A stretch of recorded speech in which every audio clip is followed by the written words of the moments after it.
conference is Mr. Aubrey C. Norton, Member of Parliament, Leader of the People's National Congress Reform and the Parliamentary Opposition, and Mr. Danish Paul, Shadow Minister of Regional and Local Development, Member of Parliament.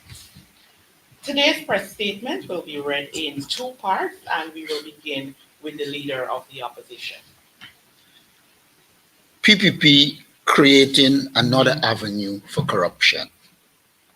Every time Jack Dale, Ali, and the PPP speak about the one-off cash grant, they manifest their incompetence, lack of a plan, and the divisions that exist in the PPP. While we believe the Guyanese from the diaspora who are in Guyana registered and have a national identification card should be able to access the $100,000 one-off cash grant, we are deeply concerned that what Jack Dew and the PPP are doing is creating another avenue for corruption. The announcement by Second Vice President Jack Dew, the Guyanese overseas with national identifications card will receive the 100,000 cash grant is just another avenue for the corrupt PPP elite, their families, friends, and favorites to enrich themselves at the expense of the people of Guyana. In the first case, the government said that this cash grant is to help Guyanese with the high cost of living. It is unimaginable that they were referring to Guyanese from the diaspora who are at home at the time of the distribution and therefore were not experiencing the high cost of living. Clearly, this is another of Jagdeo wildcat schemes that emerged after Ali's announcement. In addition, it is evident that there's a serious and obvious division between Jagdeo and the president. Since nowhere in President Ali's pronouncement it was suggested that Guyanese overseas will benefit. This solidifies the view that there are significant differences between the president and his boss, VP Jack Deal, and that the PPP does not have a plan and is involved in knee-jerk reactions to the pressure being applied by the opposition. The above apart, the diaspora's entitlement opens new opportunities for more PPP corruption, since it is well known that the PPP has the ID cards of many of its supporters who reside overseas. And the same way they misused them in the general and regional elections in 2020, they are likely to do the same in this nefarious scheme concocted by Jack Dew. This new pronouncement also raises the question, how is it you had no money to pay a little below 15,000 teachers, but you are finding money to pay thousands of Guyanese in the diaspora? Clearly, PPP mischief is afoot, and they do not care for the people of Ghana and merely seeking to enrich themselves. We welcome the news that the PPP has agreed with the opposition proposal to pay all those persons who are 18 years of age on the 31st of December 2024, rather than January 2024, since such a move would have deprived young Guyanese of their entitlement for 2024. The entire situation is concerning since the PPP is prone to forgery, bribery, and corruption. When it is recalled that Jagbe himself had to apologize for forgery committed by his activists in the June 2023 local government elections, one cannot expect the leopard to lose his spots. This scheme to pay people in the diaspora is just another scheme to facilitate PPP corruption and provide more money for the 2025 general and regional elections. The opposition is calling on the PPP to use a similar system such as in GCOM registration process. That is, the opposition must have a scrutineer when the payment is being made to verify each registered Guyanese receiving the cash grant. This will go a far way in ensuring transparency and accountability and avoid a repeat of the corruption and discrimination that marred the COVID-19 cash transfer and other cash transfers. People in Champaign are demanding better and an end to PPP harassment of persons who express support for the PNCR APNU. During a recent visit to the community of Champaign, Myconi Region 5, residents demanded that the PPP regime restore the mobile unit that paid visits to the community to provide health services to the community, especially the senior citizens. The citizens noted that when the APNU AFC was in government, the community had a monthly visit from the government's mobile medical unit, and that since the PPP returned to government, they ended this service a mere 4 months after they were installed. Residents lamented, especially the senior citizens, the fact that it cost them thousands of dollars to go to the nearest health center for the said services. The residents are also demanding that the government repair the access road that leads to the community and school. They told the visiting team that they have to prepare their children for school hours before school starts, and it costs them as much as $2,500 to get them to school per day. The residents also complained that there was an incident recently where a 10-day worker assaulted a head teacher at Champaign Primary School and caused many trained and experienced teachers to be transferred to other schools. This has affected the community terribly. The residents also complain about the discrimination in the distribution of cash grants in the community, which went only to PPP families, friends, and favorites. They also raised concerns about several rotten utility poles and several major leakages on GWI main line. Thank you. Thank you. Mr. Michael? PPP must stop the harassment and intimidation of Indo-Guyanese who support the PNCR APNU. The opposition visited the community of Champaign. In response, the PPP regime rolled out a program of intimidation and the installment of fear in those who attended the meetings with the leader of the opposition and team. Before the meetings, the PPP thugs were threatening people and coercing them into not attending the meetings with the opposition, in total violation of Articles 145, 146, and 147 of the Constitution, which guarantees all Guyanese the right to assemble, associate, and to join a political party of their choice, and the right to demonstrate peacefully freedom of conscience and expression. Some people, having ignored the PPP's tactics of intimidation and instilling fear, attended the meetings and expressed their concerns. It was reported that Vice President Jagdeo allegedly told the PPP activists in the area to make the life of those who attended the meeting uncomfortable. Ever since, those residents are being constantly harassed by the PPP thugs. Apart from harassment allegedly initiated and directed by the second vice president, the police went to at least one of the person's home and has been ever since trying to trump up charges against that person using the Cybercrime Act.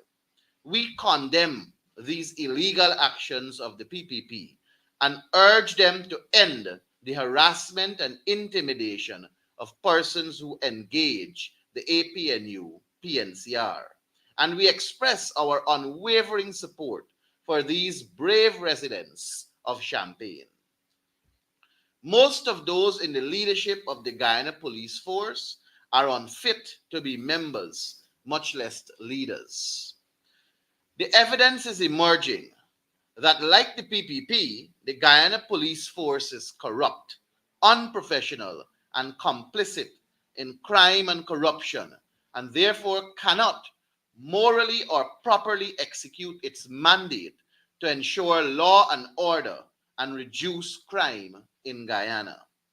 The recent revelations about corruption and incompetence in the Guyana Police Force reinforces the opposition's contention that there is need for a thorough investigation of the Guyana police force by a reputable international body, and that the acting commissioner of police and some of his colleagues are unfit to be in the Guyana police force, and therefore cannot and must not be in the leadership of the Guyana police force. Thank you.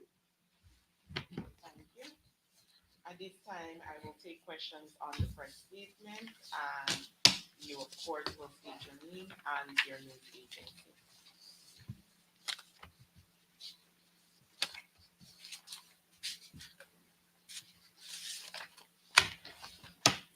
Mr. Adam Harris. Good morning, all. Good morning. The situation at Champagne, I can't understand this cybercrime or the attempt to hand down cybercrime charges to these people. What was it that these people were accused of doing to warrant the cybercrime prosecution, if any? All right. So let me say, Adam, that the residents of Champagne, over a period of time, have developed a disgust with the People's Progressive Party and how they're operating within their community. And because they were not getting their usual benefits through improved health services, through better infrastructure, through focus on social services and the like, they vented their frustration on social media. And that venting would have caused others to respond. And there were some back and forths that happened since I think it was February of this year. And that is where the cybercrime aspect of it, the police are trying to trump up charges. I must tell you that the residents that were affected by this visited the CID headquarters yesterday in the company of the attorney that was ably provided and assisted by from our end. And the file, apparently, as we are told, that was sent back from DPP advised that there are limited or no evidence and therefore no charges should be instituted. That was the advice we are told the DPP offered in the matter concerning the Cybercrime Act. And we don't, and this file came back months ago. So we don't understand.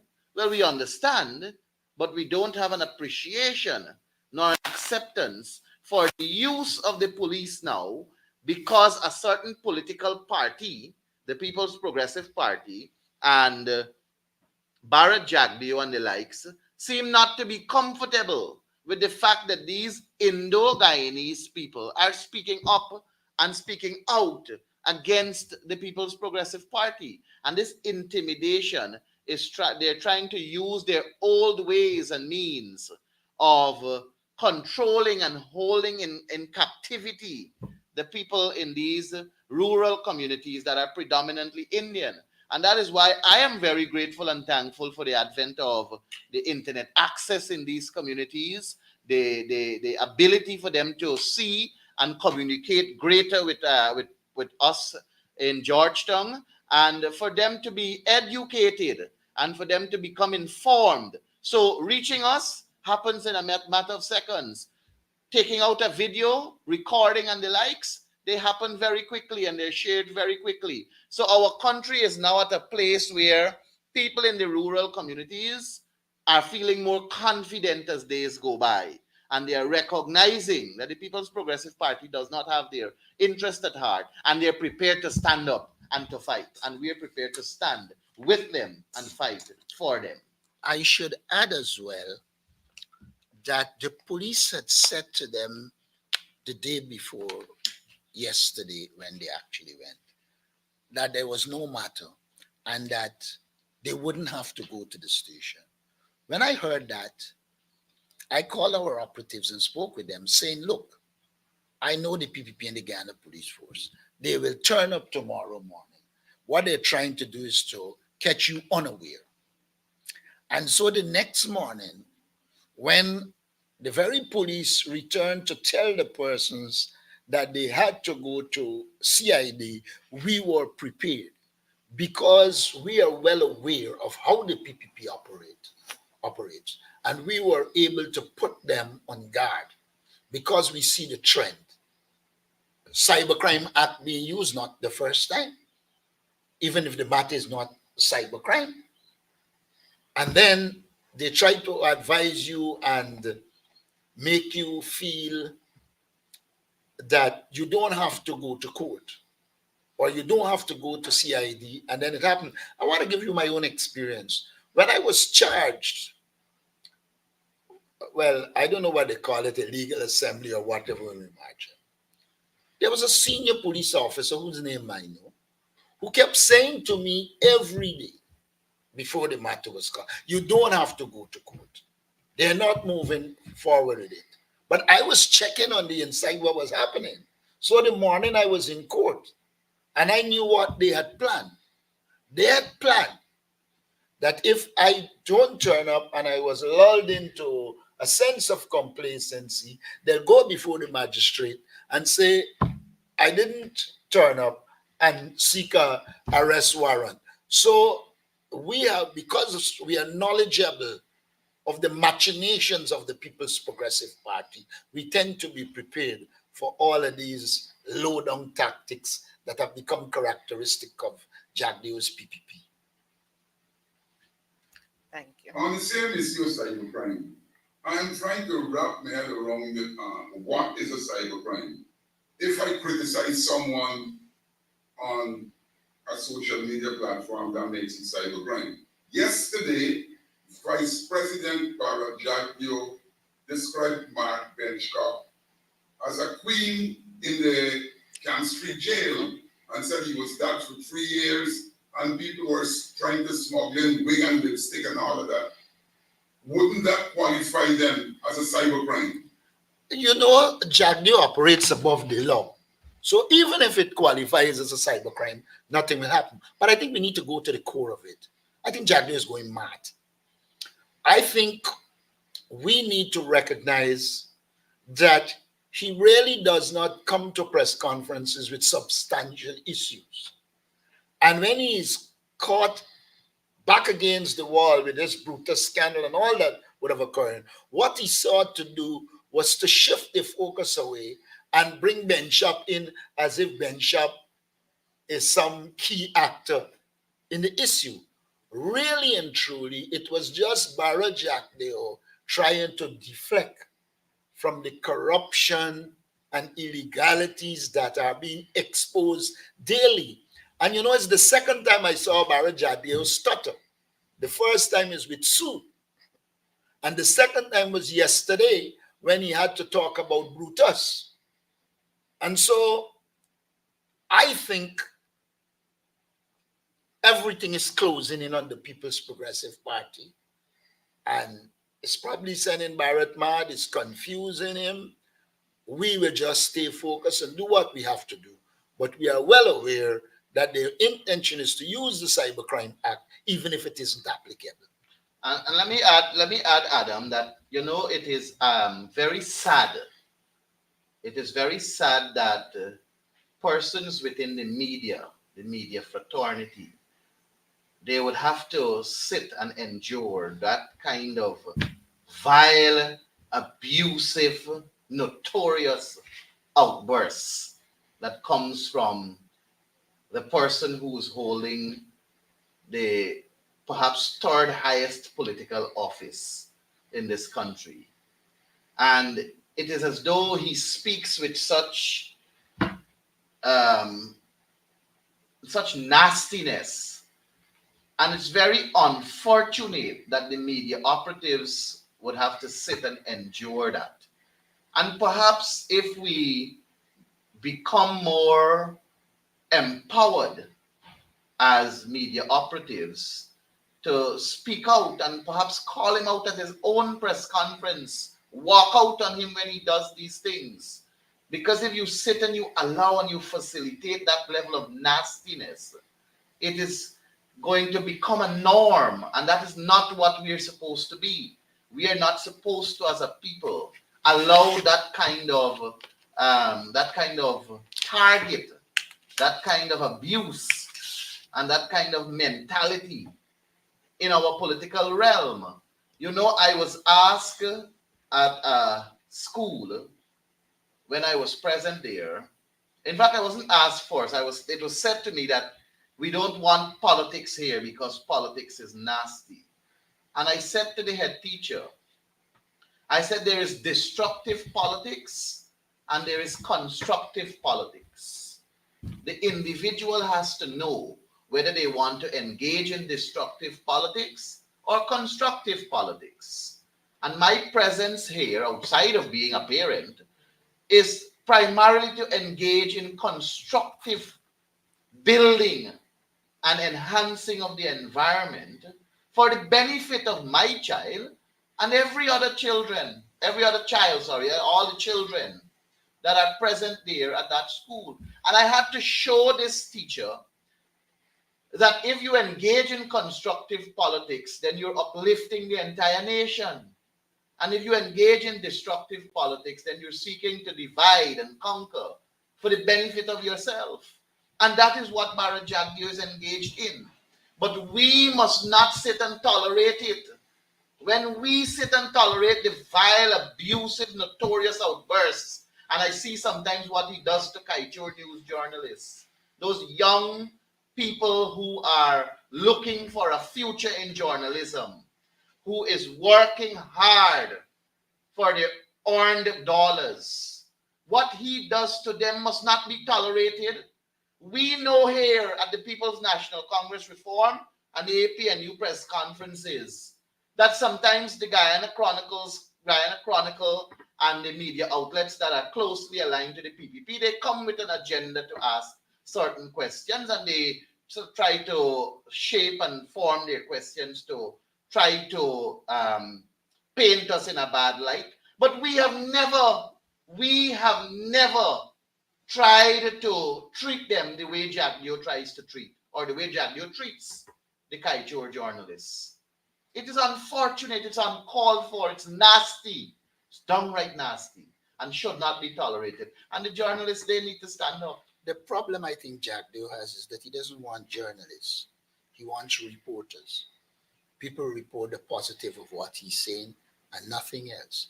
Because unlike yesterday, there should have been some searching questions to Jagdeo. But if you remember that Jagdeo banned people from going to his press conferences, etc., you will know who he would have there normally. But the first question that should really have been asked is, why wasn't this issue of the diaspora stated before? How so sudden?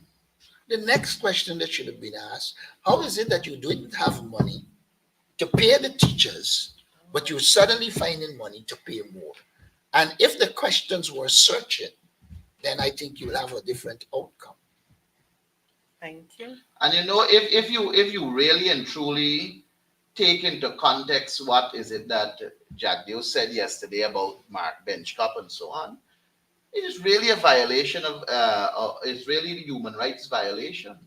If you think about it in that context, if you think about it in the context of the international community and the representation at various levels and what's not, it's really a human rights violation.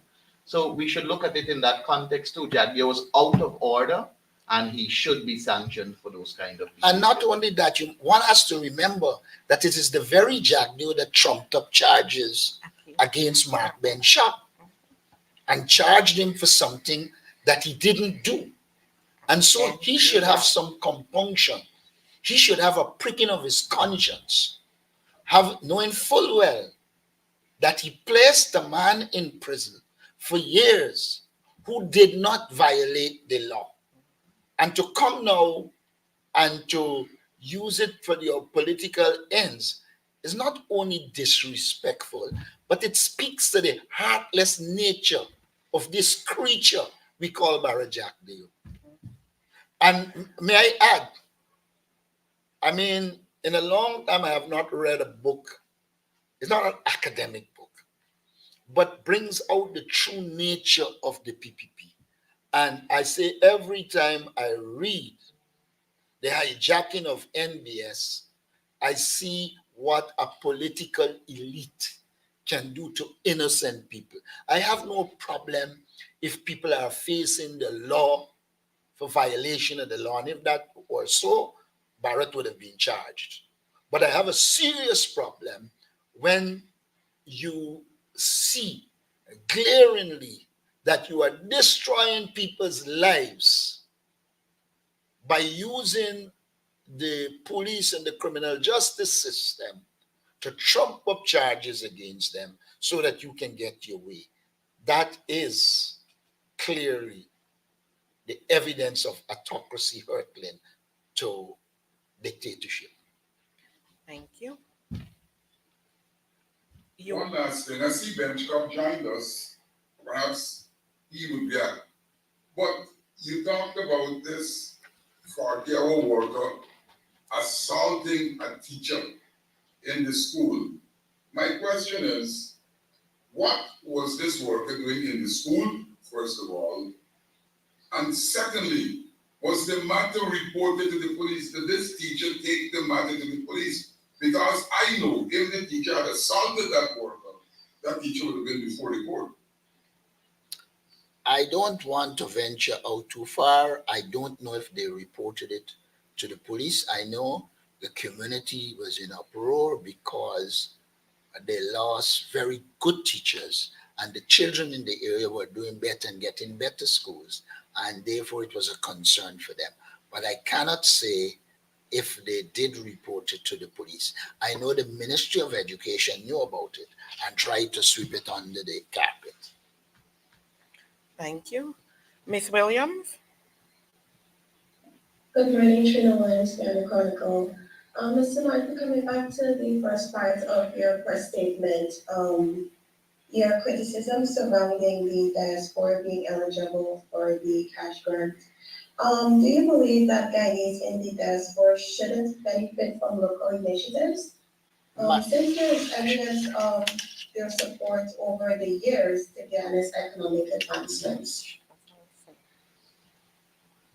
Could I read back for you in the event that you didn't hear?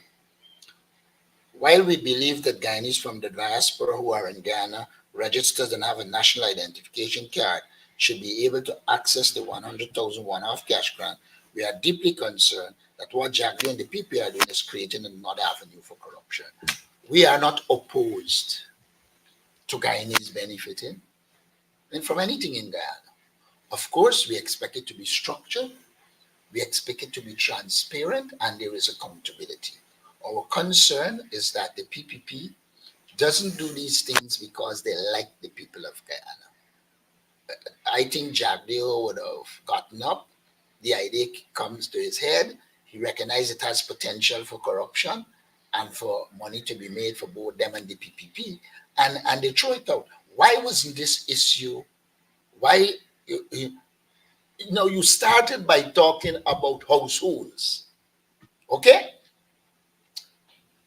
I asked you to define household. They couldn't because they made a mess of the issue of household in the COVID-19 by when they are in perceived APNU, AFC strongholds, you have to own the property. When you're in the PPP stronghold, you only have to have an ID card and come.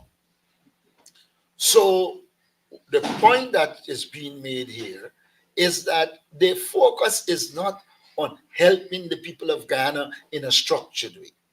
The focus is on ensuring that the PPP activists and the elites, many of them walk about talking about how much money they made in COVID. And so we do believe the diaspora is very supportive of us as a political party. And we will never be against the diaspora except they collectively are doing something against the law. We see the diaspora as significant contributors to Guyana's development. And we believe in government that the diaspora using modern technology can help us to develop Guyana. And so our intention is to work with the diaspora for the development of Guyana. We also believe that government needs to think through things. The government has one standard for one thing and another for another. Take pension. The friends of the PPP who live overseas get their pension. But then when it comes to others, they bring in the rule about how much time you must be in Guyana, etc. Now, if they were thinking through this, then they would have drawn a distinction between a Guyanese. Let's assume a Guyanese didn't come home in 10 years and they happen to be here during the COVID grant and they have the ID card from 10 years ago. Then they will access it. And then there will be Guyanese who have been coming home regular and contributing who might not come during the period and they can't access it. And so there is no structured approach. I believe Jack Dale goes and line, and when he come home, wherever fly up in his head, he unleashes policy. Unlike us, where we sit down, we discuss it, look at the pros and cons, and formulate proper policies. So I think the answer to your question was in the document, and I merely reread it and reinforce it by the things that I would have said.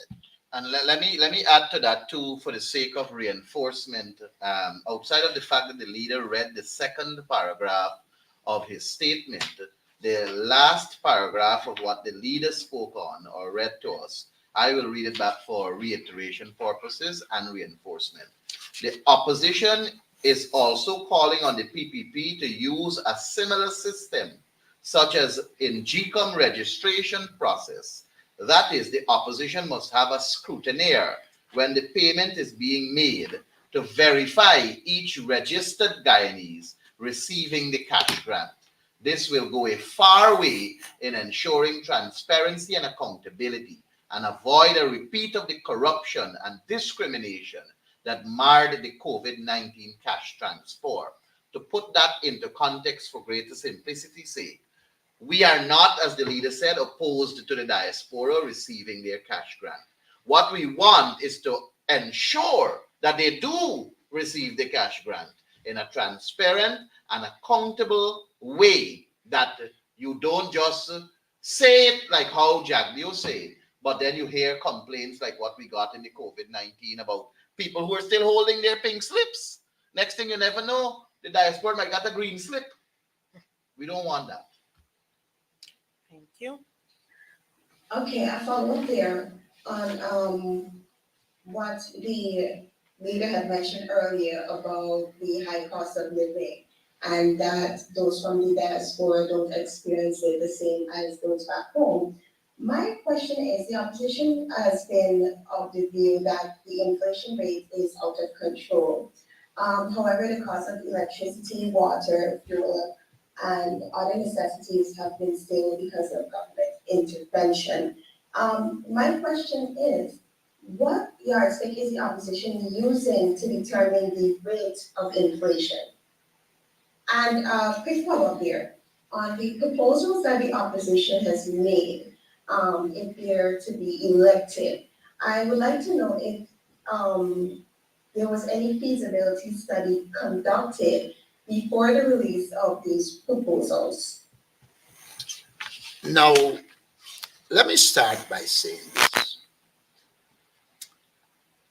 There are World Bank statistics, another international organization, and we have a competent young economist in Elson Low and other economists that are close to us who calculate it and show that logically it's way above what the government is saying formally.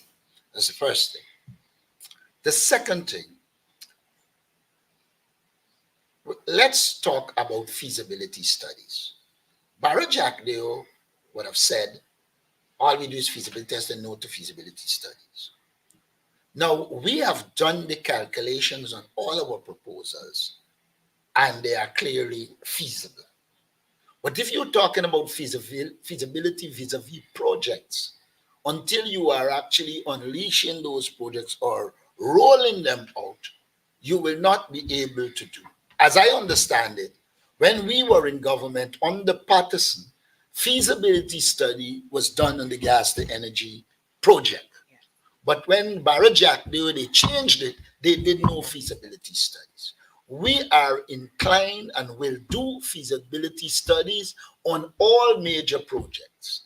And even as we come up with proposals, we will check the economic feasibility. For instance, when we talk about high cost of living, we went to pains to say Barrett Jagdeo is not an economist because he keep harping about the increases will will result in high cost living and inflation, as if he doesn't know that you can take economic measures to attenuate and reduce considerably the impact of inflation and high cost of living.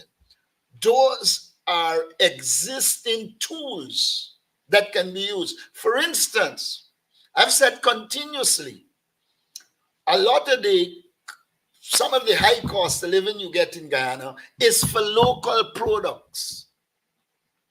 Celery, what used to be $200 is now $2,000.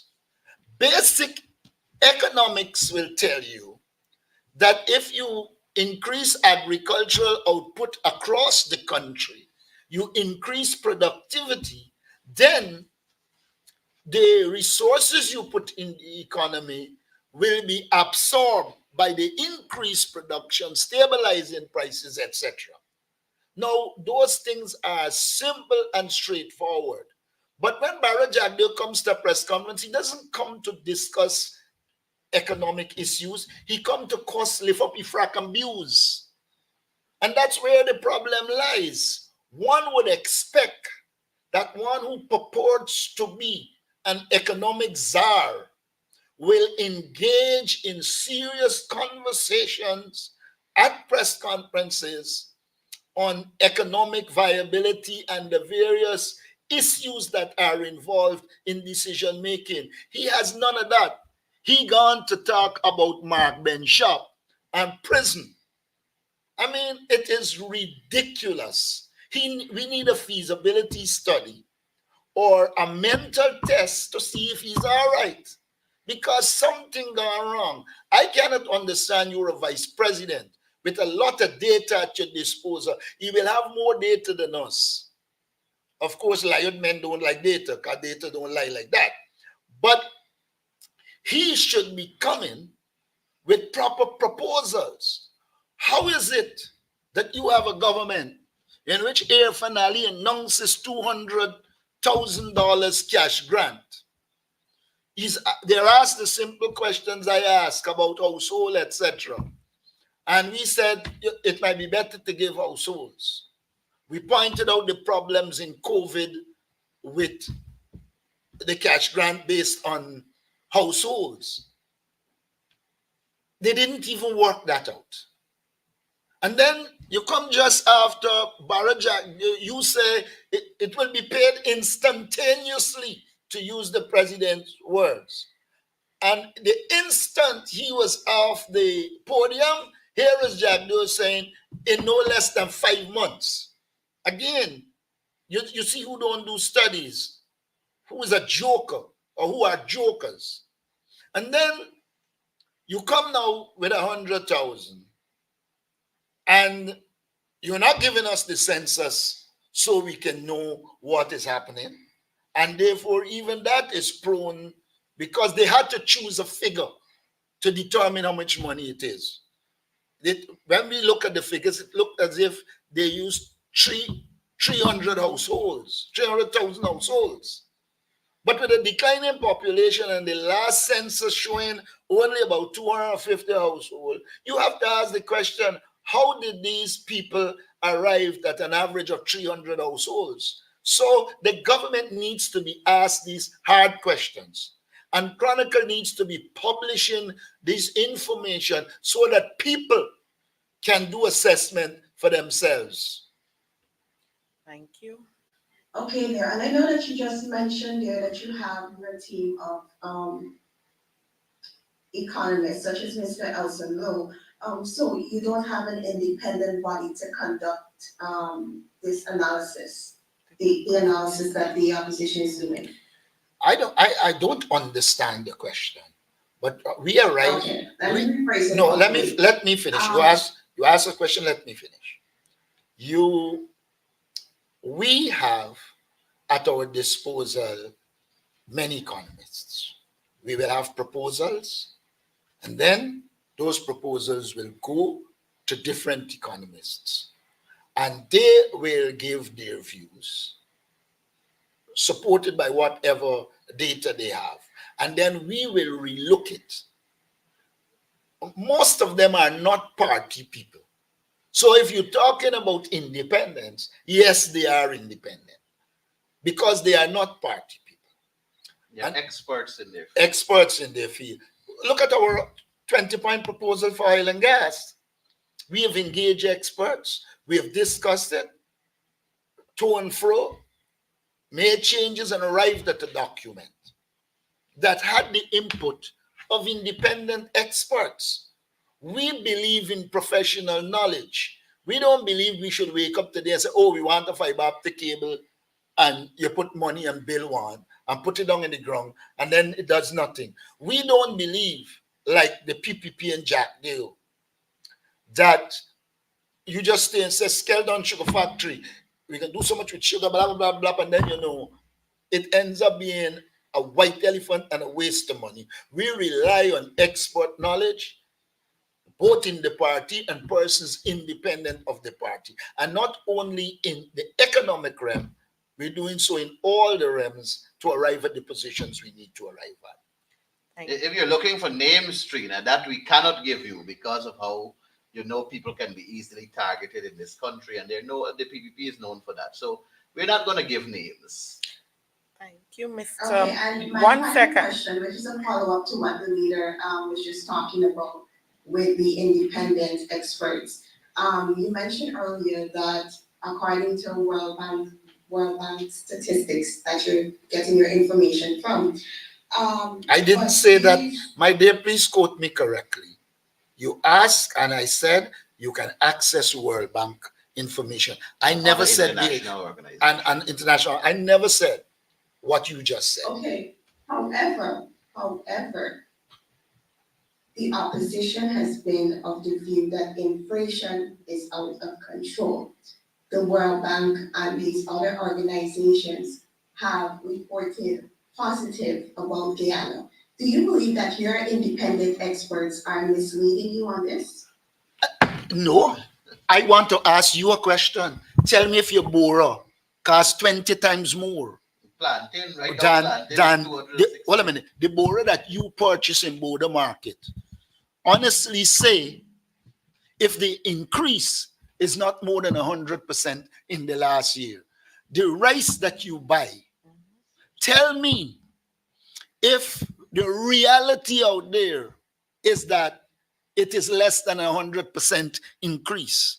Tell me about the celery that you purchase, in which what was $200 is now $2,000, and calculate the increase.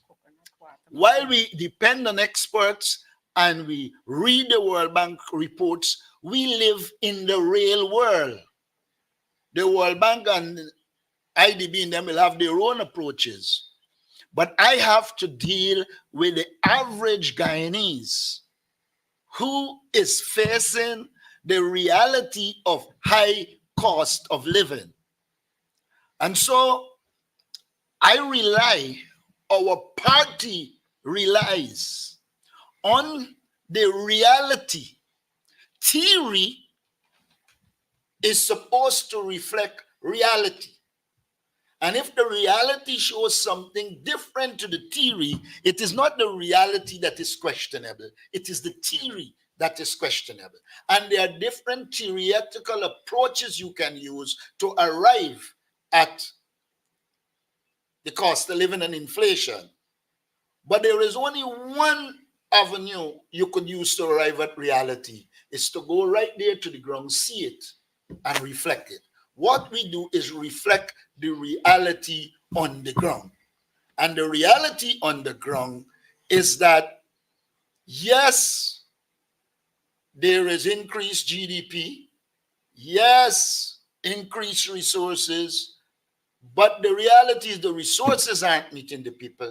The cost of living is increasing. And even whatever little benefits you get in terms of increased wages is generally decimated by the high cost of living. So my answer to your question is that the reality in Guyana determines how we think and operate, not any theoretical perspective. The World Bank is a credible institution, has its own tools, but the most credible institution to determine what is happening in Guyana is the people of Guyana and the people on the ground. You tell me if what the World Bank says match what the people are saying in Stabrook News every day about the cost of living, and then decide where we should choose as the correct explanation. Mr. Mark Benchcock. Yeah, thank you so much. And I'm glad to see that this is a very healthy press conference where individuals who are usually quiet at another person's comic show and don't ask any question at all. Anyways, having said that, I've noted that Bara Jack here seemed to be having high energy in talking about nonsensical things and comical things about whatever wigs and information. I wish that he would tell the nation why Kwame McCoy was deported from a small island. I wish he can tell the nation about allegations of serious corruption leveled against him by Sue and others. I wish he can talk about the smuggling of tons of cocaine out of the country. However, I'll get straight to my question now, and understanding why Mr. Jagde was so upset about allegations that he has a bank account or maybe bank accounts in China to the tune of over 2 to 3 billion US dollars. Are you concerned, Mr. Norton, about the allegations that he may have such a bank account in China? That's one. And the question as it pertains to other serious allegations being leveled against Barajak, in terms of interferences, serious matters such as murders, and again, allegations are being circulated around that he is protecting drug lords and killers, killer or men who are hired to kill. Those are serious allegations being circulated in certain quarters, and I'm not sure how you feel about those allegations now, including the allegation of bank account in China. Thank you, sir. Well, the question of a bank account in China wouldn't surprise me, though I don't know if it's true or lie. But Barajak Deo, who seems to believe he could be involved in anything, is the best person to tell us the truth, if he has a bank account in China or not. And I will look forward to his response in this press conference, even though it seems that this bank accounting would have irritated him. The PNC have long concluded and have said publicly that the People's Progressive Party has always been linked to drug trafficking. In fact, if you look at the indictments in the United States, you will see a lot of them had open relationships with the PPP. So it is not unusual for the PPP to be linked to the underworld. I have been saying regularly that they are linked to the underworld. And if you want more evidence, there was a decrease in drugs and drug trafficking between 2015 and 2020, and we're heading up again. That suggests some correlation between the PPP and drugs and drug trafficking. The same is true about trafficking in persons. The PPP has always been a corrupt entity. Some people say they actually killed Dr. Jagan because he came to power in 1992 after years in opposition in which he was accustomed to a certain approach, and he had brought in some new, young, gullible transactionalists And when he recognized what was happening, he took ill. I don't know how true it is, but it's a plausible story. And you just have to see how the PPP protects those that are involved in illegality. Look at it dealing with the allegations against Dharam Lal, and you will see. Last night I said on Sherrod's show that I believe all of this thing with Brutus is a front, and they will quietly work out how they will get Brutus out of this and withdraw, because I don't think Barra Jagdew and the PPP could afford to have Brutus and senior policemen talking about drugs in the Northwest and about all the illegalities that are occurring. And like I said last night, I worry for Brutus, because whether it's true or not, he should have his day in court and be able to defend himself. But knowing the PPP, they have a history of involved in executing people like that. And in the event they challenge it, let me put a historical fact there. In the 60s, when people inside the PPP told the news and the world that the PPP was dissatisfied with Akbar Ali disclosing information about their involvement in murders, etc., the PPP executed it. So let us live in the real world. It might not be as easy because of other pressures, but the link to the underworld is known. I do hope that someday some forces emerge in the PPP that has some amount of decency and would want to live by the values and principles established by Dr. Jagan and take back the PPP from these rogue elements who are not only carrying down the PPP, they are carrying down the country by their involvement in illegalities and lawlessness. As it relates to Kwame McCoy, I did read that story, but he is so infinitesimal and insignificant, I wouldn't bother to comment. Thank you. Sorry, Madam Moderator. Go Mr. ahead. Norton, would you care to say whether your party is concerned that at this point in time there has been no investigations by Soko with those serious allegations leveled against Barra Jagdew? And the other is, are you privy, or your party privy to information that the Brutus matter may obviously be bigger than what it is, that implicates sitting ministers of the current regime? The last one first. I have no doubt that it involves ministers, senior and junior.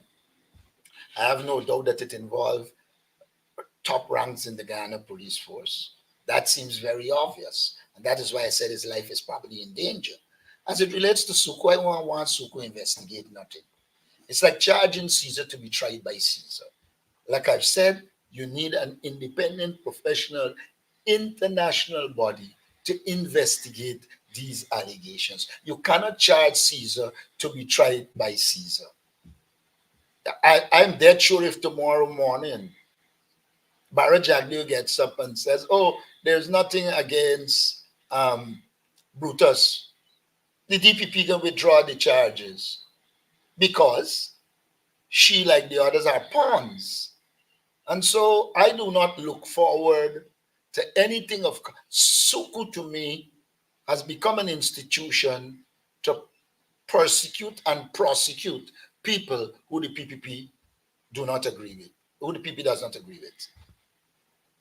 Finally, Mr. Norton, concerning the confirmation of the acting top cop, can you give us any word on whether you have been consulted again by Mr. Ali? I have and been. Secondly, are you surprised? Sorry, go ahead, sir. I have not been in consultation with the president. I've said in a letter to the president that what needs to be done is for there to be a thorough investigation into the police before any talk about confirmation of anybody in the Guyana Police Force, because you cannot confirm people whose character are questionable. The people who should become head of the Guyana Police Force should be people who are not implicated in corruption, who are not implicated in criminality. And it appears at this stage, most of the names that they are recommending are complicit in corruption and crime. And so I wrote the president to that effect. Of course, I saw a letter from Gail to Shira saying that the character was above reproof and a whole heap of nonsense. The average Guyanese knows full well that they are corrupt, compromised, and complicit in crime and should not be in the leadership of the Guyana Police Force. Mark, before you go to your second question, I think I want to say something also on this whole aspect of confirmation of the acting commissioner of police. You know, his silence in all that is unfolding right now in the Guyana police force surrounding the Brutus matter is deafening. And I am finding it difficult as a citizen of this country to even think of supporting his confirmation on the mere fact that he remains silent on all that is happening. At the end of the day, he is sitting in that office as the top cop acting. And here you have a situation where we saw, for example, the SWAT team descending at the home of Mr. Brutus in the Guyana Police Force compound, and the top cop seems to not be aware, or he has not said anything to the public. And this kind of approach is frightening, because if you can take such a position on an assistant commissioner of police who was performing the task at one time as his second in command, basically, imagine what can happen to ordinary Guyanese. We are guided by people within the disciplined services that the SWAT team is really to be used when people are not cooperating. And if you appear with a search warrant and you are denied access, then you reserve yourself to use the SWAT team to gain entry. We have had countless news agencies and situations where people express their concerns as to the modus operandi with the Guyana Police Force and search warrants. We saw the mother and grandmother of popular social media activist Melly Mel saying that they did not see the warrant. The content of the warrant was not read to them. Here we have another situation where the warrant was presented, was supposed to be presented, and some name is on the warrant. But the question has to be asked, who really deployed the SWAT team to Mr. Brutus' home? And why was the SWAT team used to do whatever they had to do or was supposed to do but did not do? There had to be somebody who deployed the SWAT team. We remember the young man that was shot and killed. I think it was Essequibo, Dartmouth. To date, or in Boston, to date, nobody is saying who really sent the team to Essequibo that cost that young man his life, left a family traumatized. Children are going to be faced with that as they continue to grow. And you are telling me that as top cop acting, you don't have a position, you don't have a say, you can't even tell this nation what is really going on in your police force. And you want us to see you as the best fit for that office? Ganesh is worse than that. To the extent that Brutus could come out and say that he got permission from the acting commissioner to do business is in itself an indictment. And if this country was a country guided by any democratic principles or common decency, the commissioner acting would have been made to acknowledge whether it is true or not. And if he acknowledges it's true, he should resign.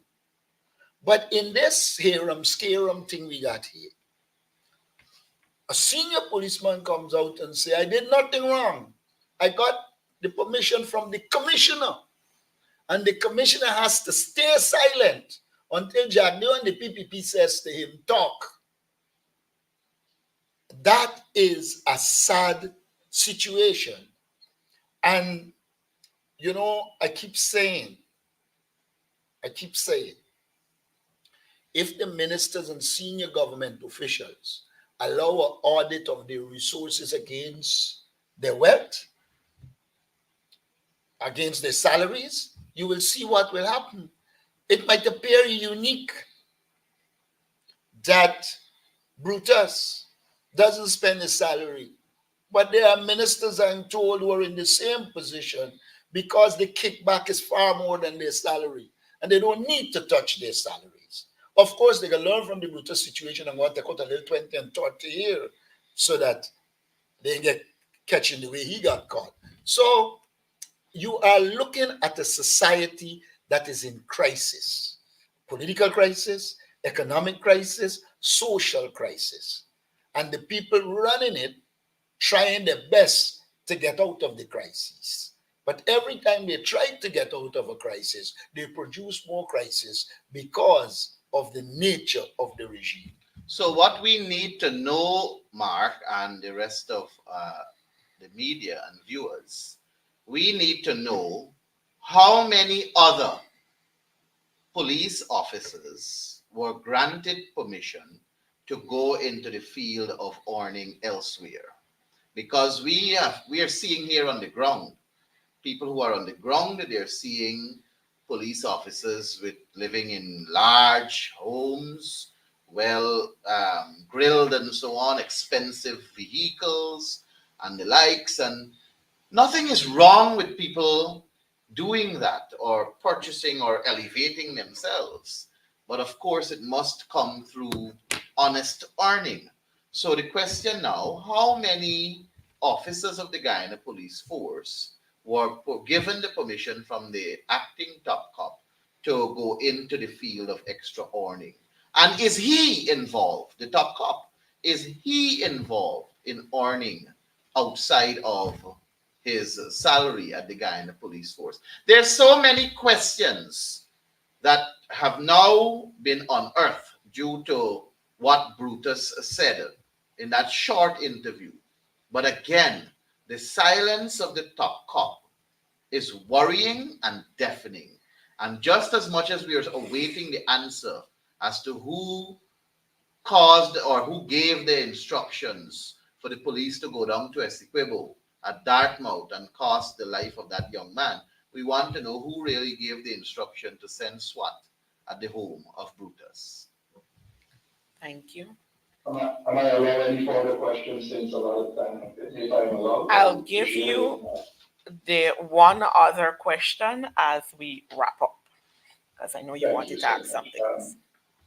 Mr. Norton, are you at all concerned what the insult by the quote-unquote Minister of Foreign Affairs to Londoners, describing them basically as lazy and dumbfounded? And what's the status on the confirmation of the acting Chief Justice and the acting Chancellor? This matter came up over 2 years ago. And the third part is there are still many acting judges who are there and are not being confirmed as a result of quote-unquote vindictiveness on the part of the PPP regime. How concerned are you about that? And finally, according to information and the public perception is that the PPP intervenes and cause people to be charged political persecution and so forth. But what is troubling is allegations leveled against Barra Jagdeo that he personally intervened in a murder probe of an ex-cop How bothering is that to a nation? And that's my I question. I do not know the issue with him being involved in doing what it is alleged that he would have done. But I wouldn't put it apart anybody in the PPP regime. It's the nature of the way they operate. As it relates to the acting Chief Justice and the acting Chancellor, there has been no movement. And I think the government has in mind who they want. And what I know for sure, they seem not to want these two persons. So we'll watch and see. Is there another question that I missed? The insult of Minister Todd. Oh, look, I don't know about the insult to Minister Todd. What I know from being around Parliament and engaging and listening, the PPP insult starts, it must become party culture. The entire approach you see insults him. So I wouldn't delve too much into that. But I want to raise an issue because when you see all of these things, you remember some of the things.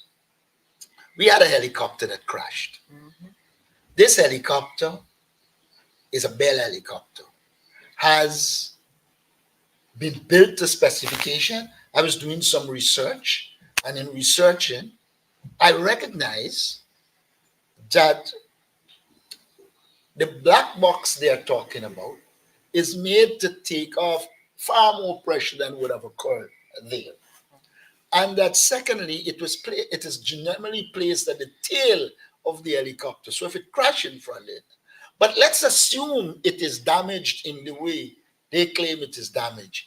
My reading suggests that the information can still be taken off, even though it is not likely that it has been damaged in the way they claim that it could be damaged. And so I want to make a special plea to the government to ensure the investigation occurs, is completed, and we get the information from the black box. There's little or no sense you saying you made these people heroes, but you're not prepared to have the investigation to ascertain that they are deserving of being heroic. And I'm not saying they aren't. All I'm saying is that the government seems to be covering up. They're telling us garbage about the black box being damaged. People find black boxes all across the world in worse environments and they're able to get information from it. Apart from the fact that the government is incompetent, they can have a professional job done and let the people of Guyana know what is the situation surrounding the loss of life of those Guyanese. All right. Mr. Adam Harris had his hand up for a while. I'll give him his one question. On the same helicopter issue, and I'm glad you decided to discuss that. I mean, I myself question the destruction of the black box. Now, the survivors, there were two. I know I tried to find one of them. He lived at the Amstel. He's out of the country. Is there a deliberate effort to prevent any information of the crash coming out? In fact, my understanding is that they were both warned not to say anything or they'll suffer the consequences. And that is why I'm so gung-ho that really and truly we need to get the information from the black box. Because they have already muzzled the two survivors. And in the situation that exists, it's going to be difficult for them to speak. And the black box is the last resort in terms of getting actual information on what occurred. Thank you. All right. I want to thank our media personnel for joining today's press conference and, of course, our viewing audience. We do hope that you have a wonderful weekend and do be sure to join us on Sunday for our bingo at Congress Place.